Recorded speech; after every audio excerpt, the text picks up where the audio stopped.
Hi everyone, welcome to another weekend review. Happy weekend to all of you. I hope you are blessed and highly favored. So I am about to get into these COVID numbers. So if you missed this live, you can catch the replay on Instagram, on this feed, on this platform. You can catch the video on YouTube and some clips on TikTok and Twitter. So here it is.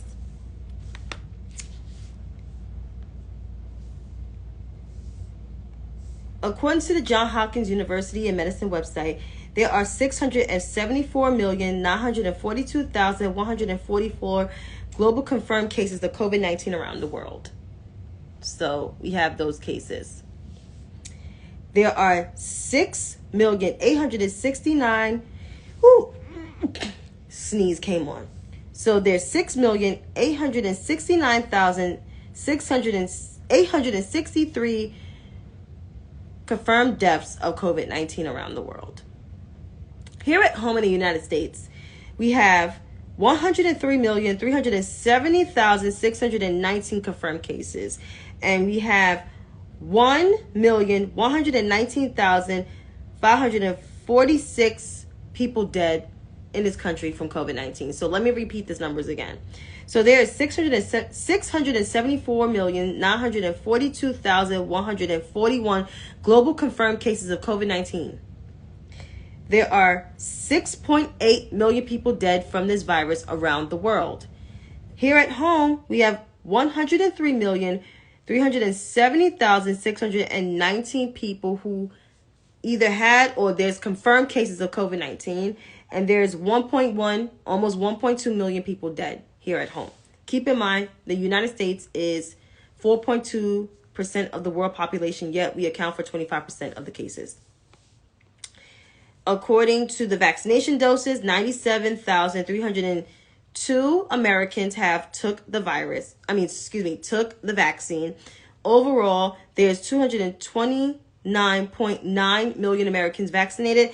That is 71% of the population. So again, almost 100,000 people got vaccinated yesterday. They received their first dose. Overall, we have 229.9 million Americans vaccinated, fully vaccinated. So overall, we have 71% of Americans vaccinated, which that equals that.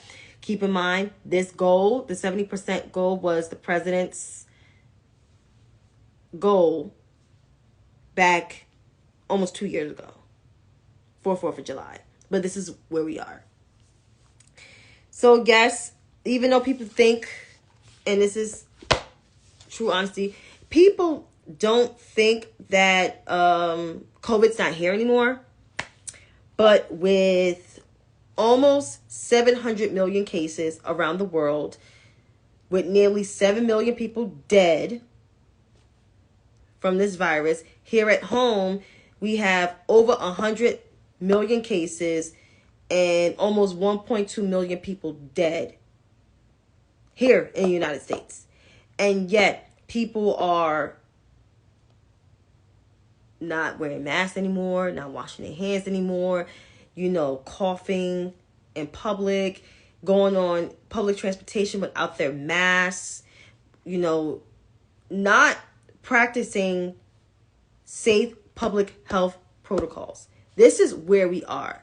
So I have an inkling that we're going to have another surge. People are going to get sick. There's people that, that haven't been vaccinated, which is 29% of the country's population.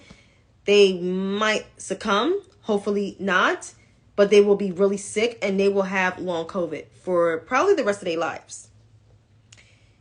I say this because I'm concerned. I'm very concerned. And I'm not sure if this is going to end this year.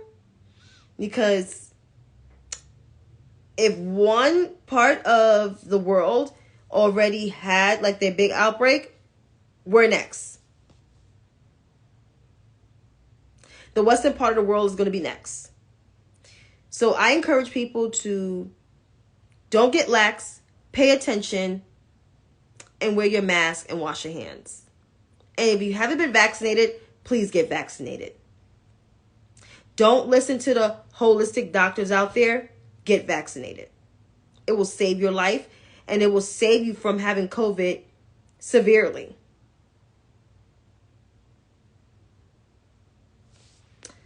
Oh, hello to everybody. Let me just wave and wave. Yeah, Joseph, people are out of control yeah, I'm sorry. I hope you're safe. That's the main thing. I hope you are safe, sir. Safe and sound. Now getting into, some politics and everything. We know that R. Kelly's been sentenced for more years. He's already serving a 30-year sentence, but I think he was sentenced to 20 years. He's going to be in there for the rest of his life. I already see it coming. Harvey Weinstein got sentenced as well. They all going to be in there for the rest of their lives. They all going to be there. That's the Predators club. And I have no sympathy for them. And I'm going to leave it as that. Hi, Miss Phyllis. How are you, darling? And yes, Joseph, please be masked up. Okay, now on to these investigations of the former White House occupant from Queens, the bum. So on Thursday, the Georgia grand jury. Just want to read an article from Fox 5 Atlanta. It's titled DA Fanny Willis labels prosecutorial oversight bills dangerous, questioning timing. She's clashing with the Georgia Republican lawmakers because they're trying to shield this whole 2020 election thing where the former bum tried to throw out people's votes. It's insane. It's crazy. When black people actually came out and voted and it didn't go his way, it went Joe Biden's way. I digress. Here is some of the article. The measure would give that commission the power to discipline, remove, or forcibly retire district attorneys or solicitor generals that they determine have not performed their duties. In the hearing of the Senate Judiciary Committee, Willis questioned the timing of the Senate Bill 92 and others filed this year to create more oversight over prosecutors in Georgia. In 2020, we went from having 5 district attorneys that were minorities to 14 that were minorities, Willis said. The state senator from Athens pushed back on that idea. For you to come in here and try to make this about racism, that this bill is directed at any district attorney or solicitor general because of the race is absurd, it's offensive, and it's a racist statement on its own. It's actually not, because you're trying to silence a black woman for doing her job. Doesn't that sound familiar to you? A separate measure filed by State Senator, State Rep Gaines of Athens, Georgia, would make it easier for voters to recall a prosecutor. Residents would need to collect signatures for just 2% of the registered voters. That's racism right there. For every elected office in the state, it's 35%. Why, for the group of people, would you make it 33% less? Because they can't win the polls? So overall, they're trying to silence D.A. Willis. I'm not surprised, because half of these lawmakers, these Republican lawmakers, are Trumpers. The Republican Party, and I kept saying this like over and over and over, but I'm going to say this again and again and again. The Republican Party is not the party, your grandma's party. And was it great when your grandmother was in it? Hell no. It wasn't. The Republican Party of today, of the 21st century, and even the entail of the 20th century, is the party of bigoted old white men. They may not like Donald Trump, but they love his policies. They love his appointments of inexperienced judges. They love the fact that he wants to cut tax for the rich and cut out Social Security and be an isolationist country. They like his policies. He had, quote unquote, good policies according to some traditional conservatives. his policies were not good. It was just as bad as Ronald Reagan's. It's the truth. So the Republican Party is no party to be saved. It wasn't great even when it was the party of Lincoln. And definitely not great during the party of Reagan, which is conservatism. It's not a party that is inclusive or exclusive to the American people, the majority of the American people, which is a changing racial demographic, and they're upset. And that's why these lawmakers are doing this, to silence the DA that is actually can nail Donald Trump, along with the AG up north over 800 miles who can nail him too. The silencing of black women has been taking effect for a long time. People always try to silence black women because we tell the truth. And we tell it with conviction, and we have documentation, which those in the hood, we call them receipts. We have receipts on the wicked people, the people that try to harm others. And there are a lot of white men and some white women alike. They're threatened by it. So they pass and try to ram through laws to silence us. Those in executive power positions. But guess what? Those days are over. It's a new decade and it's a new time. And we will not stand for it anymore. So black women will rise and continue rising to the occasion. So if you white men and some white women alike have a problem, maybe you need to deal with it. Because we're not leaving. No, we're not leaving.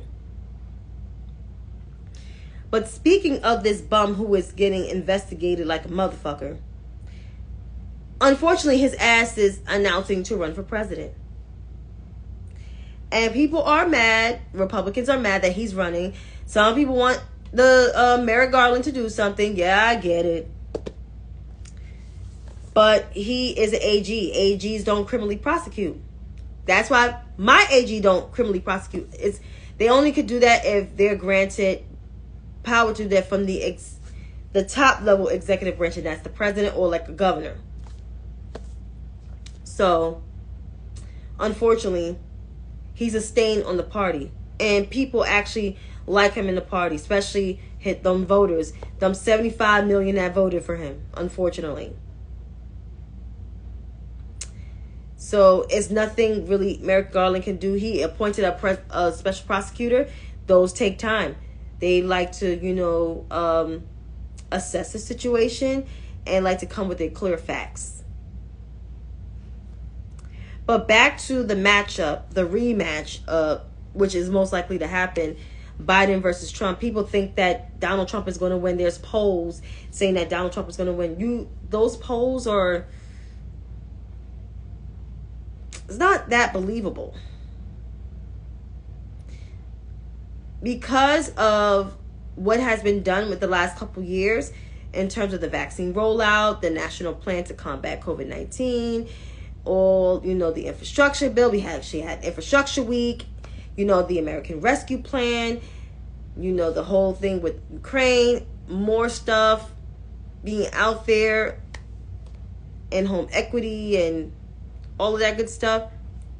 The president will run and win again with the same vice president that's on his ticket, which I'm about to get into that in a minute.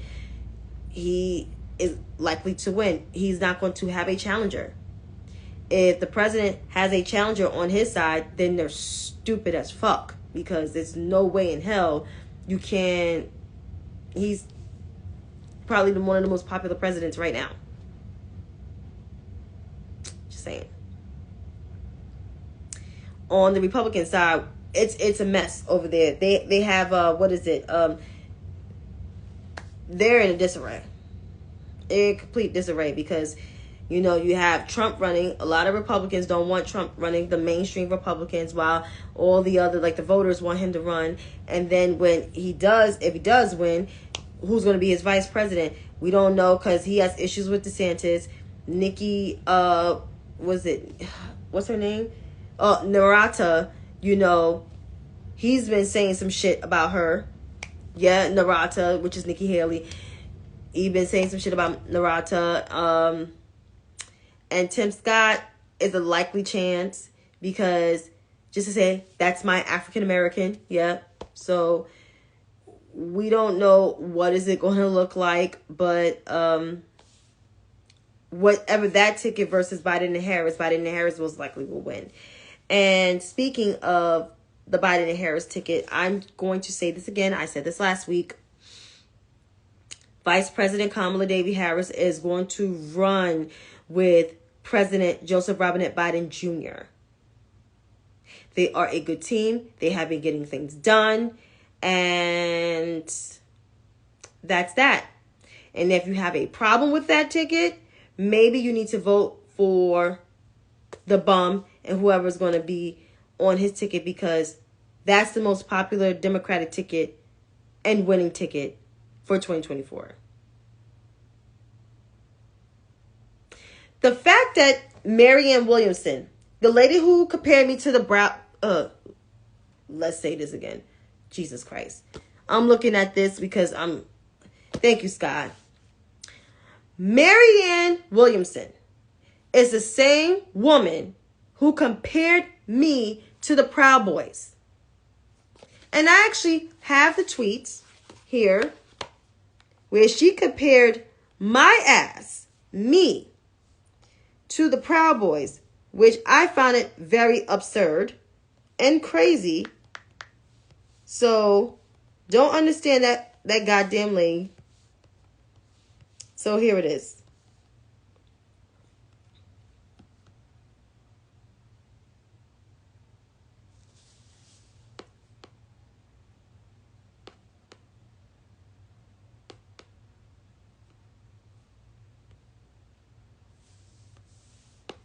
Trying to find it.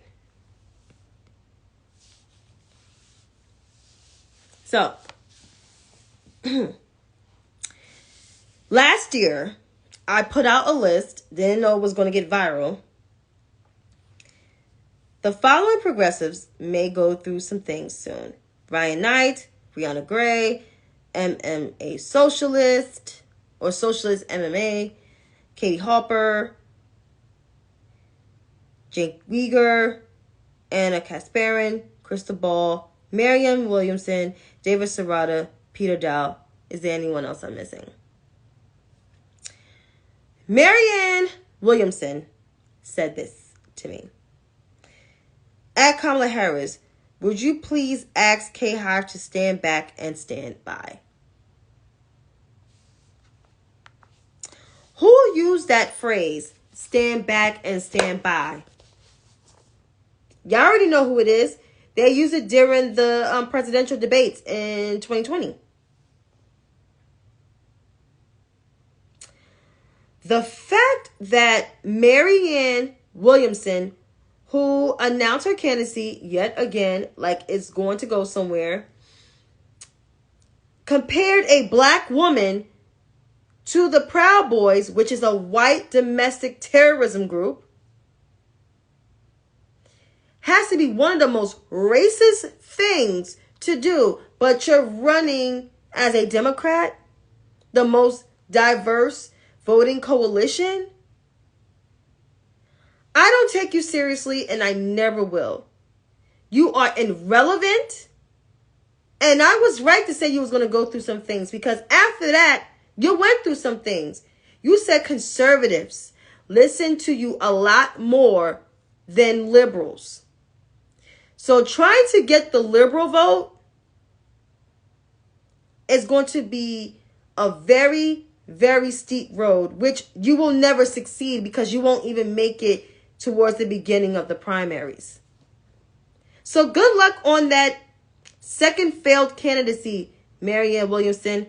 I really, really hope you get some kind of donations or get some type of clout, because you never will.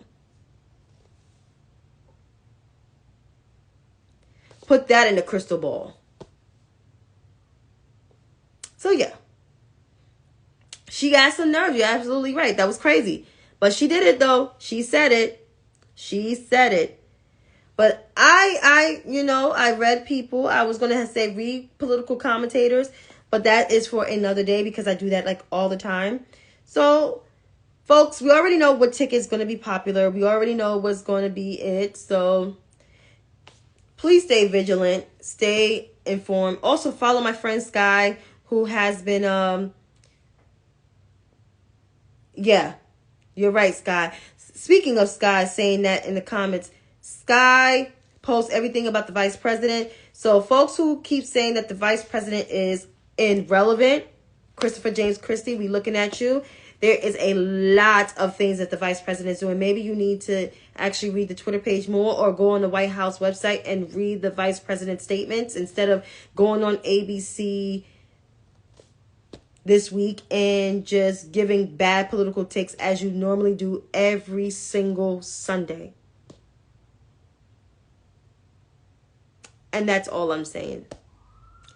So, folks, have a great night and be safe. See you next week.